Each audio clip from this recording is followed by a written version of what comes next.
If the truth is supposed to set you free, why did exposing the truth put Evelyn in the hottest seat in the city and force everyone around her to choose between loyalty, greed, and justice? It started as any other high-profile morning in the city, a gray drizzle painting the courthouse steps with nervous anticipation.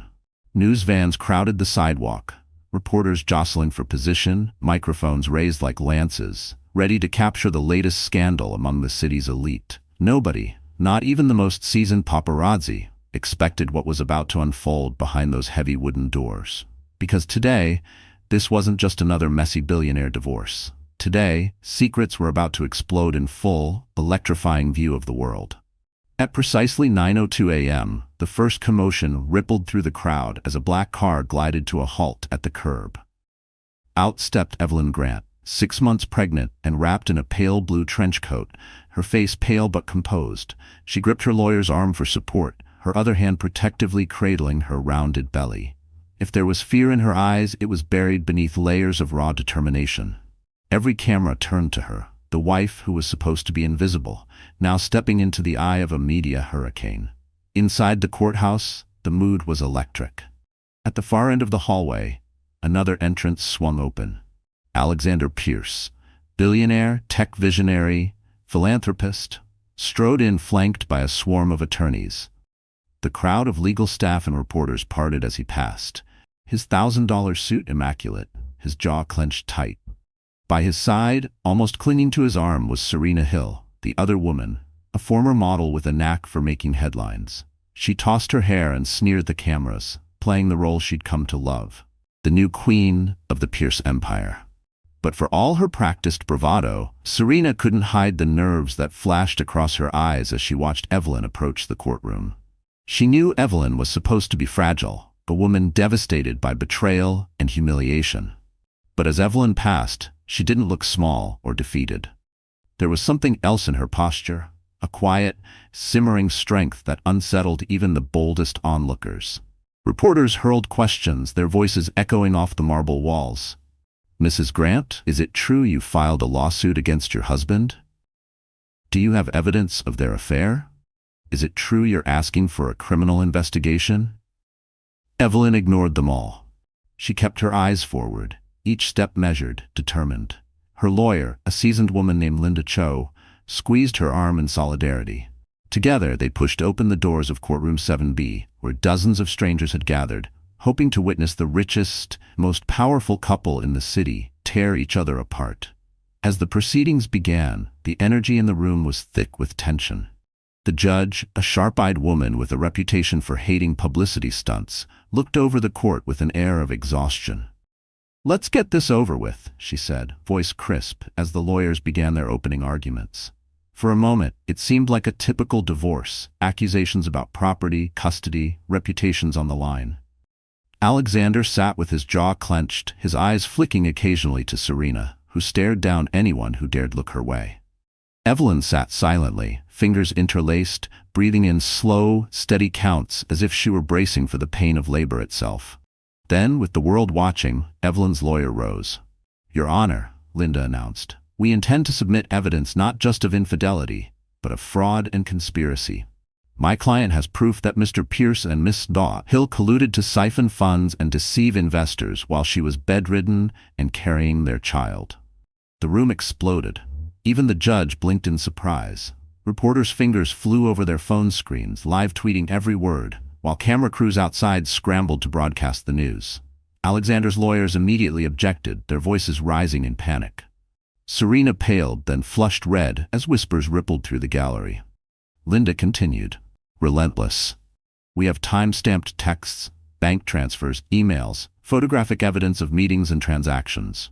My client was not just betrayed in her marriage. She was targeted, gaslit, and left vulnerable in a calculated financial scheme. This isn't only about infidelity, Your Honor. This is about criminal misconduct." The impact was instantaneous. The press outside went wild. Social media feeds lit up with hashtags, Pierce scandal, pregnant wife justice, caught in the act. Suddenly, everyone in the country, and soon the world, was tuning in. The pristine image of Alexander Pierce, darling of the tech world, was shattering in real time. But no one suffered more than Serena, who sat frozen, lips trembling, as the evidence began to appear on the court's overhead monitors. First came the texts, intimate, vulgar, some mocking Evelyn as she struggled through a difficult pregnancy. Then emails with attached wire transfers.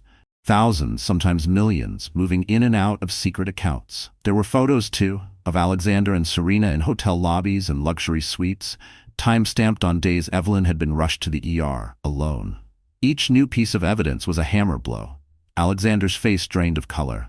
Serena buried her face in her hands, her defiance melting away. The judge banged her gavel, ordering silence, but the courtroom was now a circus of whispers, gasps, and hastily drawn breaths. In the center of it all stood Evelyn. She didn't cry. She didn't scream. Instead, she stood, one hand pressed to her belly, the other holding out a file of documents that would change everything. "I was never just a housewife," Evelyn said, her voice shaking but strong. "I was your partner. I was your biggest supporter. And when you tried to destroy me, you forgot who you were really up against." The court, the city, and soon the entire country fell silent. This was no longer a private betrayal. It was a reckoning, and Evelyn Grant was holding all the cards. Before she was a headline, a trending hashtag, and the face of a scandal that would shake the city, Evelyn Grant was simply a girl with dreams bigger than her circumstances. She grew up in a modest apartment in Queens, the only child of a single mother who worked double shifts as a nurse and still managed to pack Evelyn's lunches with handwritten notes that always read, "Never forget who you are." Her mother, Patricia, was her rock. Strong, compassionate, always reminding Evelyn that no matter how hard life seemed, her heart was her greatest asset. Evelyn was bright, fiercely loyal, and driven by a quiet ambition. She wasn't born with a silver spoon, but she had a scholarship to NYU and a knack for turning every obstacle into opportunity. In her junior year, she interned at a local legal aid clinic, juggling coursework with late nights at the city library. She wanted to make a difference, to help people like her mother, who rarely got a fair shot. And she was good at it. She listened, she empathized. People opened up to her, trusting that she understood pain and struggle. Her world changed at a charity gala hosted in a midtown hotel ballroom, a place she never would have set foot in if not for the free ticket her professor handed her, insisting, "You never know who you might meet." Under the twinkling chandeliers and the smell of expensive perfume, she locked eyes with Alexander Pierce. He was nothing like the men in her neighborhood, polished, magnetic, speaking with a confidence that suggested he was used to being heard. Alexander sought her out, drawn not by her beauty, though she was striking, with wide brown eyes and an easy smile, but by the way she listened when he talked about his startup and his dreams. Their connection was electric and, at first, innocent. They talked about tech and justice, about dreams and loneliness. He admired her integrity. She was enchanted by his vision. Their love story unfolded in rapid, dizzying days. Walks through Central Park, midnight takeout on his penthouse balcony, handwritten notes tucked into her purse, just like her mother's. For a while, Evelyn believed she was living a fairy tale she hadn't even dared to wish for. Alexander moved fast, as he did with everything. Within a year, he proposed, ring and all, on the same park bench where they'd first kissed. She said yes with tears in her eyes, her mother beaming at the small, intimate engagement dinner. Their wedding was a blend of worlds. Half the guest list billionaires in tuxedos, half nurses and teachers from Queens, all of them dancing under strings of lights on a rooftop that overlooked the whole city. For a while, marriage to Alexander felt like a promise kept by the universe. He told her she was his anchor, his muse, the only one who really saw him. She believed him, until slowly, subtly, things changed.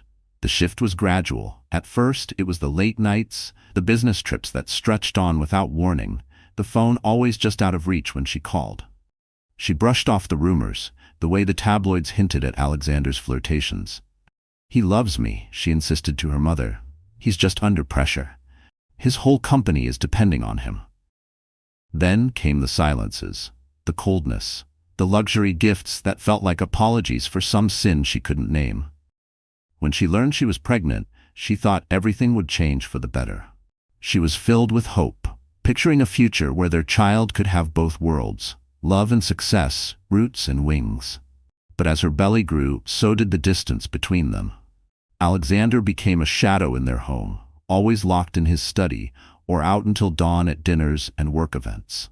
Evelyn spent long nights alone, her hands resting on her stomach, whispering promises to the tiny life growing inside her. The first blow came the day she saw Serena Hill's name flash across Alexander's phone. She told herself it was business. She wanted to trust. But trust became harder to hold as the evidence mounted. Lipstick on his collar, the faint scent of perfume, the way he always changed the subject when she asked where he'd been. One night, unable to sleep, Evelyn went searching for answers. She found more than she bargained for.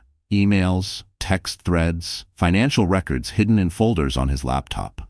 It was all there. Not just an affair, but a web of secrets, money moved, promises made, betrayals layered upon betrayals. The realization gutted her. This wasn't just about love. It was about respect, about being treated as less than, about being underestimated at every turn. Evelyn broke down. She sobbed into her pillow, her cries muffled so as not to wake the neighbors. For a day, she let herself drown in despair. But something deep within her, a lesson from her mother perhaps, refused to let her stay broken. She remembered those childhood notes, "Never forget who you are." With trembling hands, she reached out to her mother. She called her best friend, Maya, a public defender who'd seen women rise from worse. She sat with Linda Cho, the lawyer who'd once mentored her at the legal clinic. Slowly, a plan took shape. A plan that would not only protect herself and her unborn child, but also bring the truth into the light. Evelyn realized she'd been made to feel small, but she was never powerless. She was educated, resourceful, and above all, she had nothing left to lose. That made her dangerous. She started gathering evidence, documenting everything. She built her case piece by piece, knowing that when the time came, she wouldn't just be fighting for herself, but for every woman who'd ever been told to keep quiet. And so, on that rainy morning, Evelyn didn't walk into court as a victim. She walked in as a force of nature. She was frightened, yes, vulnerable, pregnant and alone, but she was also armed with the truth, and with the legacy of every strong woman who had ever come before her. She had come not just to survive, but to win. The courthouse itself was an emblem of power. A towering neoclassical building with marble columns and a long flight of steps that seemed to separate the privileged world of New York's elite from the realities of the everyday people who walked past it. On most days, it was just a backdrop for minor legal squabbles and property disputes. But on this day, it became the center of a story so sensational, it would eclipse even the wildest headlines of the year. Reporters began arriving before sunrise, their vans and satellite dishes crowding the curb, fighting for the best angle to catch the cast of characters about to walk through those heavy oak doors. Court officers in crisp uniforms kept the crowds back, but even they couldn't hide their curiosity, sneaking glances at their phones to follow the gossip online. The city's wealthiest and most notorious names had their representatives in the gallery, watching for an opportunity or a misstep that could shift fortunes and reputations overnight. The walls inside were paneled with dark cherry wood, polished to a high shine that reflected the fluorescent lights above. Rows of benches stretched from the aisle to the gallery rail, packed with spectators who whispered urgently among themselves. Some had snagged their seats hours in advance, desperate to witness history unfold. Others, less interested in the drama, grumbled about missing more mundane court appointments that had been rescheduled to make room for this spectacle. It wasn't just the press and the public who felt the tension. The city's legal community had turned out in force. Law clerks and junior attorneys traded rumors in the hallway, quietly speculating on how this case might affect the careers of the lawyers involved. Some whispered that the presiding judge, Margaret Lynn, was being considered for a seat on the federal circuit. Her reputation for no-nonsense decisions and a dislike for grandstanding meant that she would tolerate no theatrics, no matter how rich or powerful the litigants might be. And then there was the VIP section, a few benches near the front reserved for those with direct ties to the drama. Here, society's most influential faces appeared not as mere spectators, but as players in the city's never-ending game of power. Philanthropists who donated to both sides of the aisle, business leaders quietly texting their PR teams, and former politicians who knew the value of being seen at the city's most sensational trial. On the right side of the room sat Alexander Pierce, guarded by a phalanx of attorneys. His suit was perfectly tailored, but his jaw twitched, and he kept darting nervous glances at the gallery, as if searching for a friendly face. At his right, Serena Hill tried to play the part of unbothered mistress, flipping her hair and staring straight ahead, though her hands trembled on her lap. She wore a designer dress in defiant red, a color meant to project confidence, but even the fashion couldn't mask the anxiety beneath her polished surface. Evelyn's side, by contrast, projected quiet solidarity. She sat close to her lawyer, Linda Cho, who projected an air of unwavering competence. Behind them, Evelyn's mother, Patricia, wore her best church outfit and clutched a small cross on a gold chain. Next to her was Maya, Evelyn's lifelong friend, who glared daggers at Alexander every time he looked in their direction. There was no opulence, no designer brands, just an unmistakable sense of resolve, the kind forged in fire rather than bought with money. The judge's bench dominated the front of the room, perched above the floor so she could see every gesture, every flicker of emotion. Judge Lynn was already a legend among attorneys for her piercing gaze and her intolerance for games. When she entered, the room fell instantly silent. Her robe swished as she took her seat, and she scanned the gallery with the practiced eye of someone who'd seen every kind of human folly. Court began with the low murmur of formalities, names, dates, the reading of a case number that would soon become infamous. Judge Lynn asked both sides to state their intentions. Alexander's attorneys attempted to set the tone, painting their client as a man who regretted his personal mistakes but had done nothing illegal. Their voices were smooth, rehearsed, but beneath the surface, their nerves betrayed them. On Evelyn's side, Linda Cho outlined the scope of the case. Not only infidelity, but fraud, financial misconduct, and, most damning of all, a conspiracy to hide funds and manipulate assets, while Evelyn was carrying the couple's unborn child. The judge's eyebrow arched at this, and whispers surged through the gallery. Never before had such charges been leveled at someone so prominent, and the idea of a vulnerable pregnant wife at the center of it all sent a chill through the room. Outside, the world waited. Social media exploded with every detail. The color of Evelyn's coat, the look on Serena's face, the judge's stern warnings about order in the court. News channels ran live coverage, analysts speculating on the impact this scandal would have not just on Alexander Pierce's fortune, but on the city's social fabric. Inside, the atmosphere was suffocating. The air conditioning hummed overhead, but beads of sweat formed on Alexander's brow as the evidence began to appear, projected onto courtroom monitors. Every photo, every bank record, every text message was scrutinized not just by legal experts, but by ordinary people around the world, watching from their phones and TVs. For the legal staff, this was more than a trial. It was a turning point. Interns scribbled notes furiously, knowing this would be a case they'd recount for years to come. Reporters filed updates at breakneck speed, every gasp and tear a potential headline. For the city's elite, it was a warning. Even the most carefully curated lives could unravel in the glare of public scrutiny. But for Evelyn, the setting was something else entirely. This wasn't a stage for revenge or spectacle. This was a crucible, a place where truth would be forced out into the open, no matter the cost. The courtroom became more than wood and marble. It became a battlefield, and as she looked around at the sea of faces, some sympathetic, some hungry for drama, Evelyn knew she was exactly where she needed to be. The world was watching, but she wasn't performing for them. She was fighting for herself, her child, and the dignity no one could ever take away. In every great scandal, there's always a villain, sometimes more than one. For Evelyn, the betrayal didn't come from a nameless stranger or a faceless threat.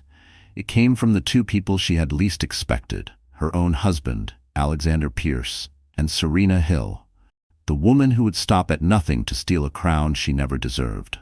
Serena Hill was infamous before her name ever appeared in the tabloids beside Alexander's.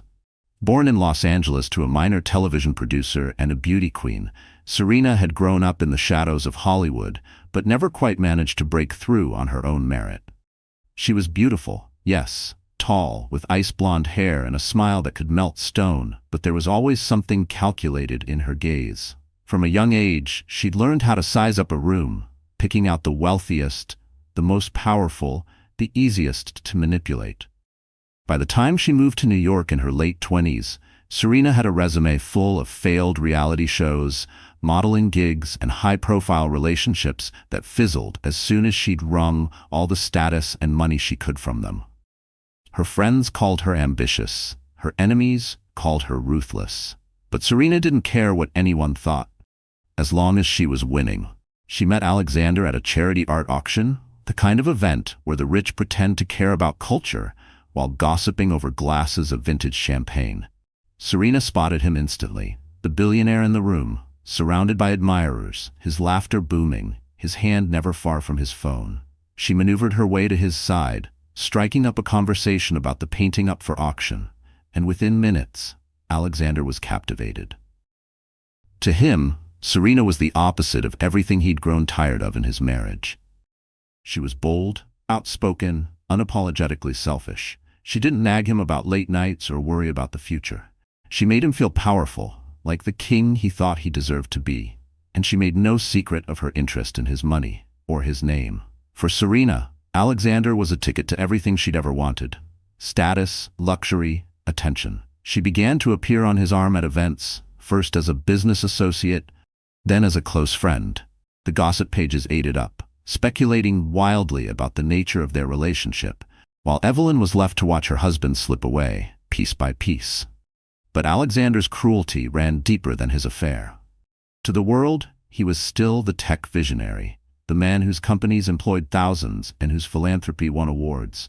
In private, though, he had become cold, dismissive, and, at times, shockingly callous. He belittled Evelyn for needing rest during her pregnancy, mocking her fragility, and comparing her unfavorably to Serena's boundless energy. He stopped coming home for dinner, missed doctor appointments, and when Evelyn's mother tried to intervene, he accused her of meddling. Maybe if you'd raised a stronger daughter, she wouldn't need so much attention, he snapped one night, sending Patricia from the house in tears. When Evelyn tried to reach him, he shut her out. "I'm building a legacy," he told her, "not babysitting a woman who can't keep up." In public, Alexander and Serena flaunted their relationship with a shamelessness that left even the city's most jaded socialites stunned. They were photographed at exclusive clubs, weekend getaways, even boarding his private jet while Evelyn was hospitalized with complications. The most humiliating blow came when the tabloids published a photo of Alexander and Serena kissing on the steps of the Met, taken on the night of Evelyn's birthday, when he'd promised to be stuck at work. For Evelyn, the pain was indescribable. She tried to shield herself from the headlines, but they were everywhere. Pierce's new flame, wife left behind, Serena and Alexander, the power couple of the year. It wasn't just infidelity. It was public humiliation, delivered by the two people she'd trusted most. Serena's cruelty didn't stop at seducing Alexander. She went out of her way to torment Evelyn, sending her mocking messages and dropping hints about intimate details only a lover would know. "I hope the baby looks like him," one text read. "You know, before he trades you in for a better model." When Evelyn saw her at a society luncheon, Serena deliberately wore the same designer dress Alexander had given Evelyn for their anniversary, then laughed about it with her friends in the bathroom, loud enough for Evelyn to hear. But it was Alexander who held the real power, and he wielded it like a weapon. When Evelyn confronted him with the truth, he laughed in her face. "What are you going to do, Ev? Cry to your mommy? Go ahead. The world believes me, not you." He reminded her again and again that he controlled the money, the lawyers, and the story that would make it into the press. "You're nothing without me," he told her, his voice cold and flat. "Just a pretty face and a sob story. No one cares." This was the man the world adored. The man Serena thought she'd conquered. A man who could build empires and destroy lives with a phone call. But what neither of them understood was the depth of Evelyn's resilience. Every insult, every betrayal, every act of public cruelty only made her stronger. She stopped hiding. She started collecting evidence. And for the first time in months, she allowed herself to feel not just pain, but righteous anger. If Alexander and Serena wanted a war, Evelyn would give them one. But she would not stoop to their level. She would fight with truth, with dignity, and with every ounce of power they never realized she possessed. As the world watched the villains take center stage, no one saw the storm building behind Evelyn's calm eyes. But they would, soon enough. Some betrayals cut so deep, they leave scars that the world can see. But for Evelyn, it wasn't just the pain of private heartbreak. Her humiliation became a public spectacle, a train wreck that the entire city, and soon the whole country, watched in real time. It all began on a Friday evening at the annual Pierce Foundation Gala, an event where Alexander's fortune was paraded as philanthropy and New York's elite gathered under glittering chandeliers to congratulate themselves on their good deeds. The press called it the social event of the season. But for Evelyn, it was a night she'd been dreading for weeks. She knew Alexander would insist she attend, pregnant and exhausted, simply to keep up appearances. She suspected Serena would be there too. She just didn't know how bad it would get. The ballroom of the Grand Regency Hotel sparkled with gold and crystal. Tables overflowed with roses, and a quartet played music so sweet it almost made her forget why she felt sick with dread. Alexander was busy playing host, all charm and easy laughter, making sure the cameras caught him from his best angle.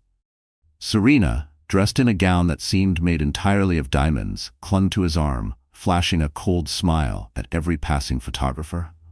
Evelyn arrived quietly, her mother's vintage dress altered to fit her swollen belly.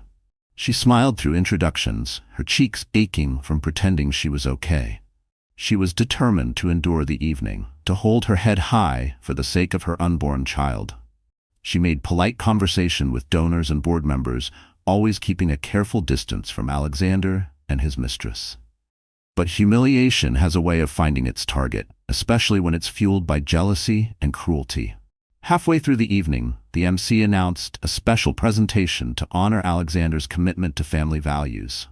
The irony wasn't lost on Evelyn. She forced a smile and clapped along with the crowd, wishing only for the night to end. Then disaster struck, deliberately and with maximum audience.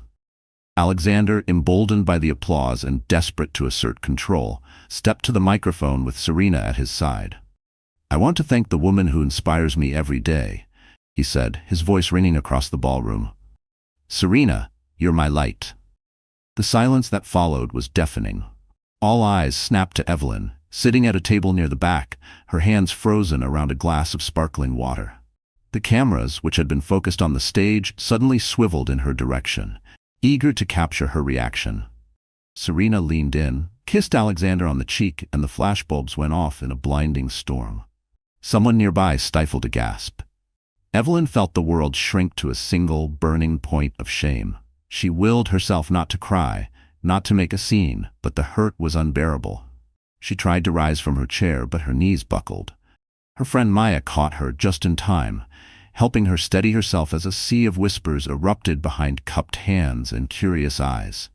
The incident, of course, was caught on camera from every possible angle. Within minutes, the footage was uploaded to social media. Clips of Evelyn's stunned face, the smug look on Serena's lips, and Alexander's cold indifference went viral before the gala even ended. Twitter and Instagram exploded. Pierce humiliation, gala disaster, pregnant and betrayed. Some people expressed outrage. Others reveled in the drama, treating Evelyn's pain as entertainment. Talk shows ran the clip on repeat, inviting so-called relationship experts to weigh in. Tabloid headlines screamed, "Billionaire's wife shamed in public. Mistress steals the spotlight. Is Alexander Pierce the most heartless man in America?" Evelyn became the unwilling star of a show she never wanted to audition for. Her inbox filled with sympathetic messages from strangers, but also hateful comments from Serena's online army, accusing her of being weak, boring, or asking for it. Even at her most vulnerable, she couldn't escape the world's judgment. The days that followed were a nightmare. She couldn't leave her apartment without seeing her own face on a magazine at the corner store. Paparazzi camped outside her building, shouting questions and snapping photos whenever she appeared. She stopped answering her phone, exhausted by the calls from journalists and distant relatives looking for the inside scoop. But it wasn't just the public humiliation that broke Evelyn. It was the way Alexander twisted the knife in private. When she confronted him at home, voice trembling but strong, he smirked and told her, It's not my fault you can't keep up. Maybe if you tried harder, I wouldn't need someone else. Serena's laughter echoed down the hall, cruel and victorious. That night, Evelyn broke down. She cried until her throat was raw, her mother holding her tightly, whispering comfort that seemed powerless against the pain. For a moment she wished she could disappear, to erase the shame that now seemed tattooed across her skin.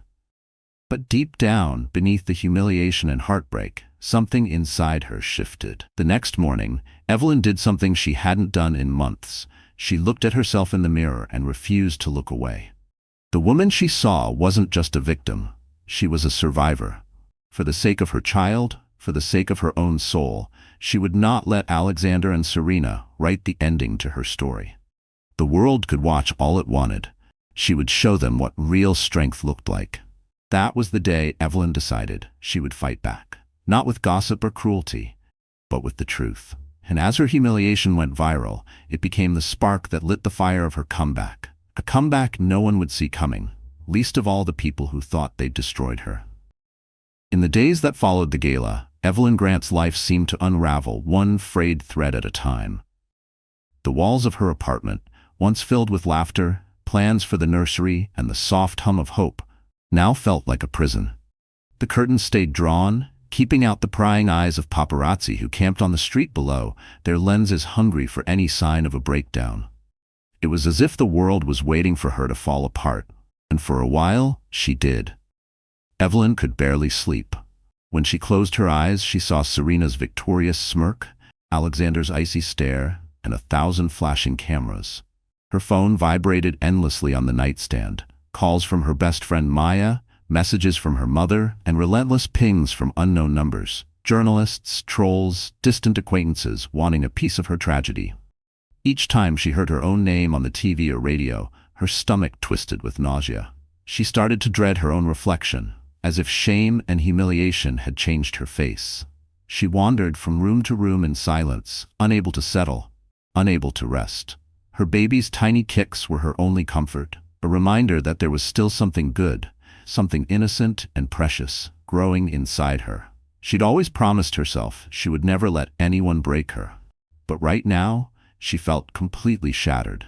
Some days she stayed in bed until afternoon, staring at the ceiling as tears silently streamed down her cheeks. Other days, she forced herself to shower, put on makeup, and try to act normal, only to dissolve again when the weight of it all became too much. Her mother, Patricia, did her best to help, cooking meals, tidying up, holding Evelyn close, and whispering words of encouragement that fell flat against the roar of her despair. "You're stronger than this, baby," Patricia would say, her voice trembling. "You have to keep going, for you and for your child."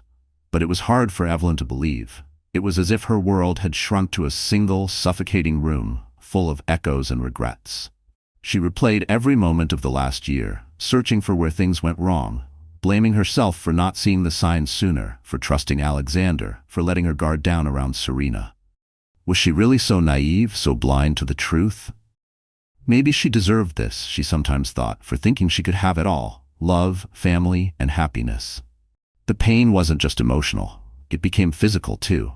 Evelyn's chest ached, her throat felt raw, and migraines pulsed behind her eyes. She barely ate, pushing food around her plate just to appease her mother. Sometimes she thought about running away, just packing a bag and disappearing, starting over somewhere no one knew her name. But every time she put a hand to her belly, she knew she couldn't. Her baby needed her, and she couldn't abandon that responsibility, no matter how deep her despair. The darkest moments came late at night.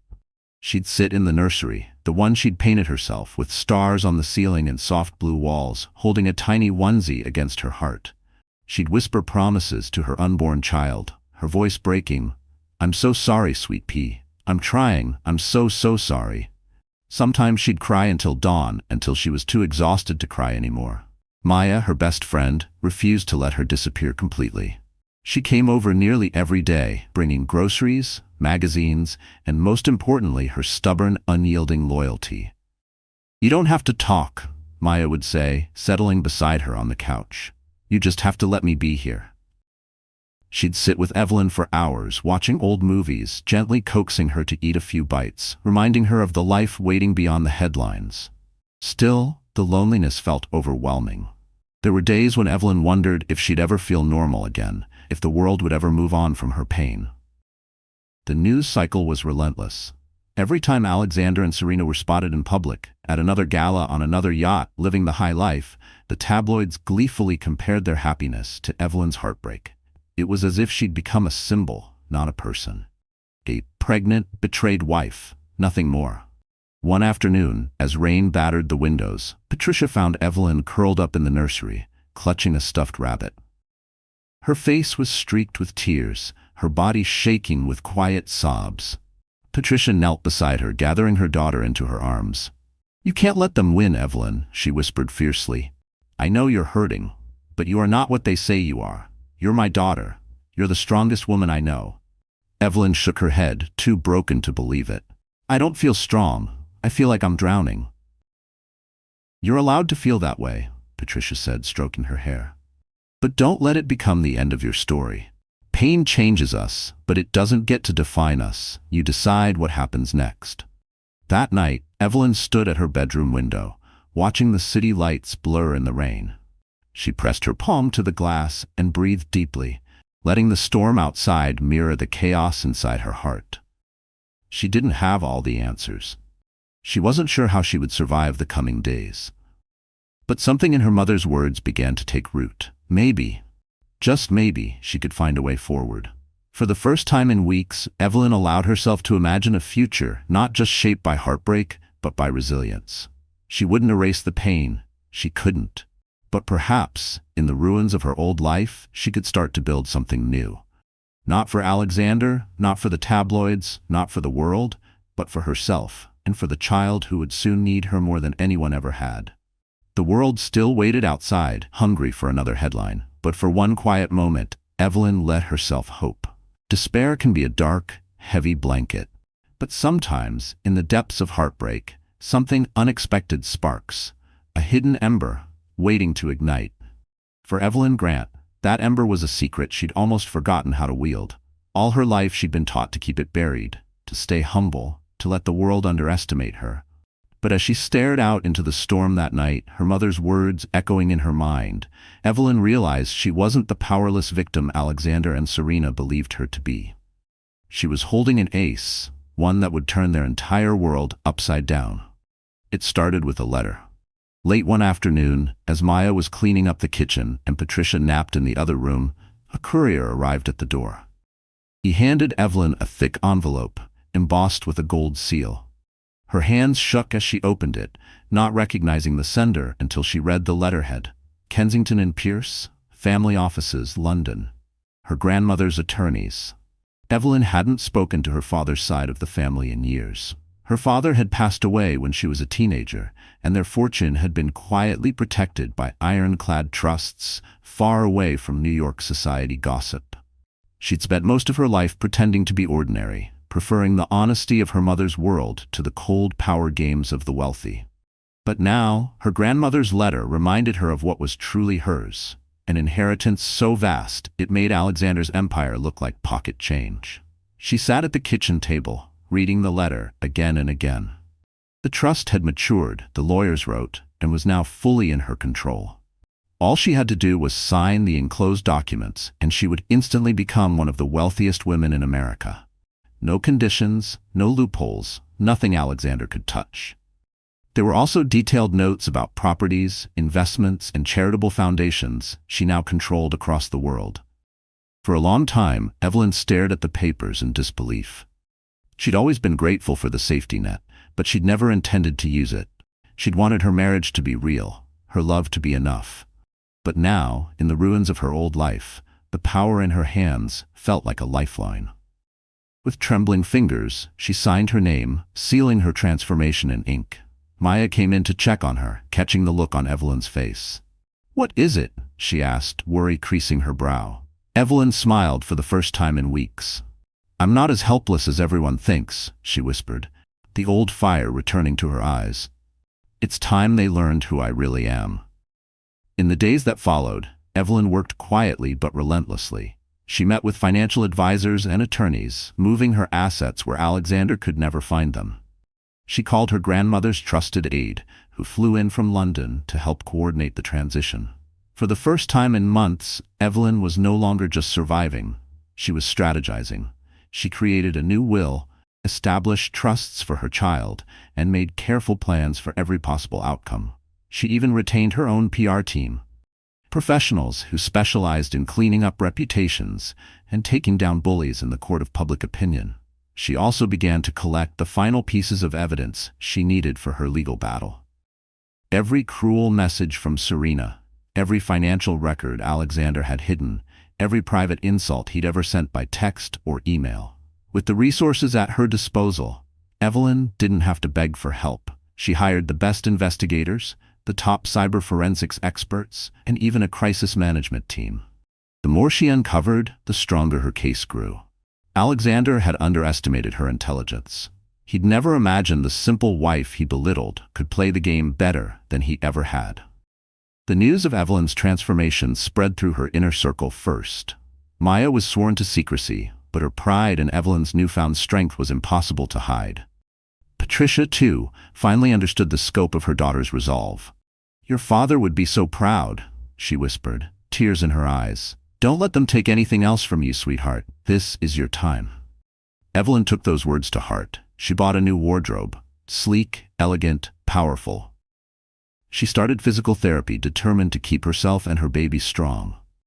When she felt overwhelmed, she meditated, focusing on the life growing inside her. Each day, her confidence grew. She began to practice her statement for court, her voice clear and unwavering. She would not be a sobbing wife, begging for mercy. She would be a titan, reclaiming her narrative. The press noticed her change almost immediately. Paparazzi, who once tried to catch her crying, now caught glimpses of her entering her lawyer's office, head held high, wearing designer sunglasses and carrying a file of documents. Social media shifted too. Supporters rallied behind her, inspired by her courage. Evelyn Rises trended for the first time, and her inbox began to fill with letters of support from women around the world who had been betrayed, humiliated, and written off. But Alexander and Serena were oblivious. They assumed Evelyn had retreated for good, that their victory was complete. They had no idea the tables were about to turn. Serena posted photos of herself at luxury spas and rooftop parties, while Alexander boasted to investors that his divorce would be over soon. They were already planning a lavish engagement party, sending out invitations as if nothing could stop them. Evelyn, however, knew exactly what she was about to do. With every asset in place, every ally on her side, she was ready. The secret she'd hidden for years, her birthright, her intelligence, her fire, would be revealed at exactly the right moment. And when it happened, the world would finally see Evelyn Grant for who she truly was. Not a victim, not a trophy wife, but a force neither Alexander nor Serena could ever hope to control. The city was waking up to a new headline, but it wasn't about Alexander's latest deal or Serena's outrageous fashion. It was about Evelyn Grant, a woman reborn, a story rewritten. For weeks she had hidden from the world, cocooned in grief and shame. But all that was over. The day she signed her name on those trust documents, Evelyn wasn't just reclaiming her inheritance, she was reclaiming her dignity, her voice, and her future. Transformation isn't always visible at first. It starts in quiet, stubborn ways. Evelyn began her comeback by focusing on her health, walking every morning in Central Park, no longer worrying if someone recognized her. She kept her head high, refusing to shrink. Her body grew stronger, her steps more certain. She found a new doctor, someone who treated her with respect and warmth, guiding her gently through the final months of pregnancy. Instead of avoiding her reflection, she looked in the mirror every morning and whispered, "You are enough. You are powerful. You are not what they say." Her style shifted too. Gone were the soft, apologetic clothes and faded maternity dresses. She shopped with Maya and Patricia, choosing structured suits, designer coats, and statement heels. Her makeup was bold, her hair expertly styled, her entire presence transformed from invisible wife to an undeniable force. The first time she arrived at her lawyer's office in a cream wool coat, sunglasses glinting, every head in the lobby turned. A junior attorney murmured, "That's her." For the first time in months, Evelyn smiled. But her transformation was more than surface deep. She started taking meetings, real meetings, with the people now managing her inheritance. She learned about her holdings, a vineyard in France, a block of brownstones in Brooklyn, a tech startup in Berlin. At every meeting, she asked sharp questions and refused to be talked down to. Lawyers who'd once dismissed her as Alexander's little wife now scrambled to keep up with her sharp mind and unshakable composure. Evelyn also began to build a new team, handpicking women she respected. Lawyers, accountants, PR specialists, even a few trusted friends from her NYU days. "I want people who believe in more than just winning," she told her new chief of staff. "I want people who believe in justice and compassion." With their help, she created a charitable foundation in her own name, dedicated to helping single mothers and women escaping abuse. She put real money and resources behind her cause, instantly earning praise from organizations that once overlooked her. At home, the change was just as profound. The nursery, once a place of tears, became her sanctuary. She painted new murals with her mother, filled the room with sunlight and laughter, and stocked it with books, toys, and promises of a better future. Evelyn didn't just prepare for motherhood, she prepared to be the mother her own had been to her. Strong, loving, and unbreakable. And the world noticed. Paparazzi snapped her walking with her chin up, no longer hiding behind scarves or hats. When photos of her leaving a financial summit appeared online, the press marveled at her poise. "Is Evelyn Grant the new face of power?" one headline wondered. Social media, once a source of pain, became a rallying place for supporters. Women posted messages of solidarity: "Rise with Evelyn, more than a wife, rewrite your story." Alexander, for his part, was blindsided. He'd grown used to controlling the narrative, to being the only power broker in the relationship. As he watched Evelyn's rise, first with disbelief, then with mounting fear, he realized the old game was over. His own business began to stumble. Investors grew nervous, wondering if the scandals would spill into his companies. Rumors spread that he was distracted, unable to focus. Even Serena grew anxious, sensing the shift. She started lashing out at him in private, no longer the perfect partner, but a liability he didn't know how to manage. Evelyn wasn't done. She started releasing carefully crafted statements to the press, never attacking Alexander or Serena directly, but always focusing on her vision for the future, her commitment to justice, her love for her unborn child. Her words were thoughtful, never petty. "No one should have to choose between dignity and survival," she said in one televised interview. "Sometimes the greatest strength comes from the moments when you have nothing left to lose." But perhaps the greatest change was inside Evelyn herself. She no longer feared the future or the court date looming on her calendar. She looked forward to it, not as a chance for revenge, but as her opportunity to stand in her truth. She knew there would be doubters, cynics, and those who still wished to see her fail. She didn't care. She had survived the worst. Now, nothing could shake her. One morning, as the first hints of spring softened the city, Evelyn stood on the steps of her building, a crowd of reporters waiting as usual.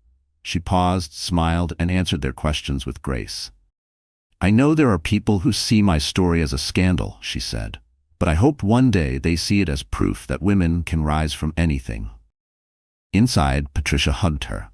"You are your father's daughter," she whispered, "and your own woman." The transformation was complete, not from weakness to strength, but from invisible to unstoppable. Evelyn had turned her pain into purpose, her scars into armor. The world had watched her fall. Now, they would watch her rise. The day of reckoning had arrived. For weeks, the city had buzzed with speculation, the courthouse surrounded by news vans and onlookers, eager to witness the showdown that would define a generation of headlines. It was more than a divorce hearing. It was the grand finale of a drama that had exposed every secret, shattered every illusion, and now, at last, would reveal the true power of a woman the world had underestimated. Evelyn Grant walked through the courthouse doors with a calm confidence that stilled the chaos around her. Gone was the trembling wife, replaced by a poised figure in a tailored navy suit, her hair swept back, her face serene. Cameras flashed, reporters called her name, but she didn't flinch. Maya, her best friend, stood beside her, holding her hand for one last squeeze of encouragement. Patricia watched from the crowd, her eyes brimming with proud tears. Inside, the courtroom was packed to capacity. Every seat was filled, society's elite, legal analysts, curious citizens, and even a few celebrities who wanted to witness history. Judge Lynn presided from the bench, her gaze sharp, her reputation for fairness now matched by a hint of anticipation. She knew this was no ordinary case. Alexander sat at the defendant's table, jaw clenched, eyes dark with worry. Serena, for once, looked uncomfortable in her designer dress, glancing nervously at the assembled press. Alexander's legal team whispered urgently, passing documents back and forth, their usual bravado replaced by anxiety. They had expected to win by intimidation. Now, they weren't so sure. The hearing began with opening statements, each side presenting their version of events. Alexander's lawyers painted Evelyn as a fragile woman seeking sympathy. But when it was Linda Cho's turn to speak for Evelyn, the tone shifted. Linda didn't beg for pity, she demanded respect. Today we are not here to debate infidelity. We are here to confront deliberate fraud, emotional abuse, and a conspiracy to rob my client of her dignity, her future, and her child's birthright. Today, the truth comes to light. Then came the evidence. For hours, the court watched as documents, photos, and digital records were presented with meticulous precision. There were emails between Alexander and Serena plotting to divert funds, hide assets, and gaslight Evelyn into believing she was crazy. There were text messages mocking her, laughing at her pain. There were wire transfers that left no doubt. This was not just a marriage gone wrong, it was a criminal scheme. The most shocking moment came when Evelyn herself took the stand. The room fell silent as she faced her husband, her voice clear and unwavering. I was loyal. I was patient. I believed in our vows, even when you broke every promise, she began. But I will not be shamed into silence. I am not a victim. I am a survivor. And I will not let my child grow up thinking it's normal to let others decide your worth. The court watched, spellbound, as Evelyn recounted the night of the gala, the cruelty of Serena's messages, the night spent alone while Alexander paraded his affair for the world to see. She explained how she had discovered the hidden accounts and, step by step, built her case. Every word rang with conviction, her pain transformed into strength. She was not just telling her story, she was reclaiming it. Then came the twist no one expected. Linda revealed Evelyn's secret inheritance, her global assets, and her new foundation for women. My client stands here today not as a desperate wife, but as a philanthropist, an entrepreneur, and a woman of means. She does not need a penny from Mr. Pierce. She seeks justice, not charity. The gallery gasped. Even Judge Lynn raised an eyebrow, impressed by Evelyn's quiet power. Alexander's face went white as he realized the magnitude of what he had lost. Not just money or reputation, but the respect of everyone who mattered. The prosecution rested. The defense scrambled. But the damage was done. The judge called a recess. As the court emptied into the hallway, reporters rushed to cover the breaking story. Evelyn Grant turns the tables, Billionaire exposed. Social media erupted. Evelyn wins, justice for Evelyn, power reclaimed. But the most satisfying moment came when the court reconvened for the verdict. Judge Lynn's voice rang through the hushed courtroom. Mr. Pierce, Miss Hill, this court finds you jointly responsible for conspiracy, emotional abuse, and financial fraud.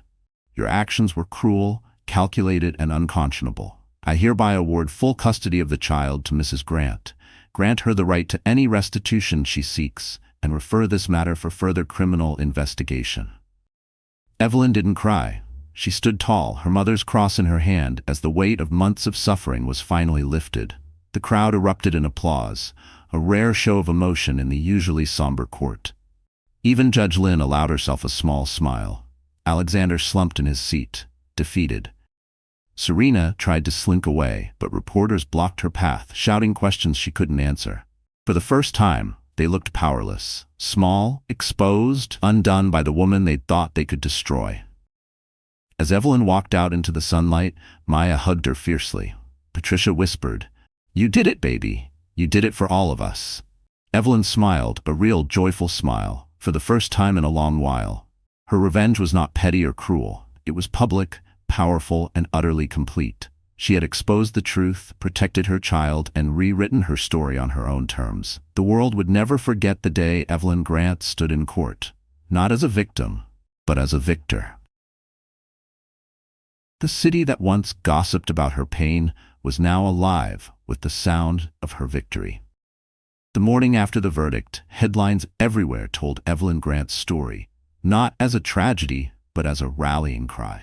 Her face was on the front page, not because she had been humiliated, but because she had stood tall, fought back, and inspired a movement. But the real victory wasn't in the headlines or the applause. It was in the quiet moments that followed. The return to her apartment, the closing of the door behind her, and the slow exhale of relief she hadn't dared to hope for. Patricia held her tight, both of them crying tears of joy, and Maya raised a glass to toast the end of an era and the beginning of something new. Evelyn's phone buzzed with messages, not from reporters, but from women everywhere. There were emails from teachers, nurses, CEOs, and mothers who saw themselves in her struggle. "You gave me the courage to leave," one message read. "Because of you, I reported my boss." Another wrote, "Thank you for showing the world that we are not weak, even when they want us to believe we are." It was overwhelming, but also healing. For the first time, Evelyn allowed herself to feel proud, not just of surviving, but of becoming a voice for so many others. She realized her fight was never just her own. Every courtroom battle, every tear shed alone at night, every moment she thought about giving up, these things had meaning not just for her, but for every woman who had ever been told to sit down, to keep quiet, to take what she was given and be grateful. In the days that followed, Evelyn turned her attention to her foundation. She met with women in shelters, listened to their stories, and started programs to help them find work, safe housing, and legal support. She funded scholarships for young mothers. She made sure her foundation hired women who had been through hardship, turning survivors into leaders. Each new project was a piece of her healing, a way to turn pain into purpose. But there was still the matter of her own heart. The baby's arrival was getting closer. She was now 7 months pregnant, and every kick was a reminder that a new life was on the way. Some nights, the old doubts crept back in. Would she be enough? Could she raise a child alone? The city was full of noise, but the nursery was full of hope. She painted one last mural, a sunrise, and wrote a letter to her unborn child. "You are the proof that love survives even the worst storms. I promise to teach you to be brave, to be kind, and to always know your worth." On a bright spring afternoon, she returned to the steps of the courthouse, not as a plaintiff, but as a speaker for her foundation's first major event. The steps were packed. Hundreds of women and men, children on their parents' shoulders, reporters with their cameras, but this time the mood was celebratory, not hungry for scandal. Evelyn took the podium, her hands steady, her voice strong. "Thank you for being here," she began, her eyes sweeping over the crowd. "If you had told me a year ago I would stand here today, I wouldn't have believed it. I was broken. I was betrayed. I thought my story was over. But pain is not the end. Sometimes it's the beginning of something new." She paused, letting her words settle. If you're listening and you feel powerless, if you've ever been told you're not enough, let me tell you, you are stronger than you think. You are not defined by what others do to you. You are defined by how you rise, how you rebuild, how you love yourself even when others try to tear you down. A hush fell over the crowd as she continued. "This world will tell women to be quiet, to be pretty, to play small. But I say, take up space. Speak your truth. Demand respect. We are not weak because we feel. We are not broken because we care. We are powerful because we refuse to give up, even when we are afraid." Her message resonated beyond the courthouse steps. News channels replayed her speech, calling it the beginning of a new era for women's rights. Social media flooded with clips and quotes. "Women are not weak. Rise and rebuild. Demand respect." The foundation received donations from around the globe, and women from every walk of life sent their thanks and their own stories of triumph. For Evelyn, it was more than vindication. It was liberation. The city, the country, and even the world saw her not as the woman betrayed, but as the woman who refused to be broken. She had exposed injustice, yes, but she had also shown the strength that comes from surviving it. In the months that followed, Evelyn welcomed her baby, a daughter, bright-eyed and full of life. As she held her child for the first time, she whispered the words her mother had always told her: "Never forget who you are." Life wasn't perfect, but it was real. There were still challenges, still nights when the old pain returned, but Evelyn faced them with courage. She had walked through fire and come out shining. Her scars became her strength. Her story became a beacon, and for women everywhere, her legacy was clear. You are not powerless. You are not alone. Your story is not over, and no one, no man, no scandal, no betrayal can ever take away your worth. The world would remember Evelyn Grant, not because she had been betrayed, but because she had fought back. Not because she had suffered, but because she had survived and taught others how to do the same. So the story has ended. Our wonderful friends, are you still here until now? If you are, then something in Evelyn's journey must have touched your heart. Let's look back together, just you and me, not as strangers, but as people who have walked through every heartbreak, every victory, side by side. The most important message from Evelyn's story is this: no matter how deeply we are betrayed or how public our humiliation becomes, we are never powerless unless we give up on ourselves. True healing isn't about erasing scars or pretending pain never existed. It's about choosing to rise, to reclaim your worth, and to rewrite your own story, on your own terms. Just as heterodox wisdom reminds us, what wounds us does not break us. It shapes the depth of our soul. Like Evelyn, let your scars become your strength. Be brave enough to stand up, speak your truth, and support others who are finding their way. If you found a piece of yourself in this journey, please like, share, and subscribe to our channel. Drop a comment below about your own story, or just a word of encouragement for someone else who needs it. Your voice matters. Your healing can inspire others. Let's lift each other up, because none of us have to do it alone.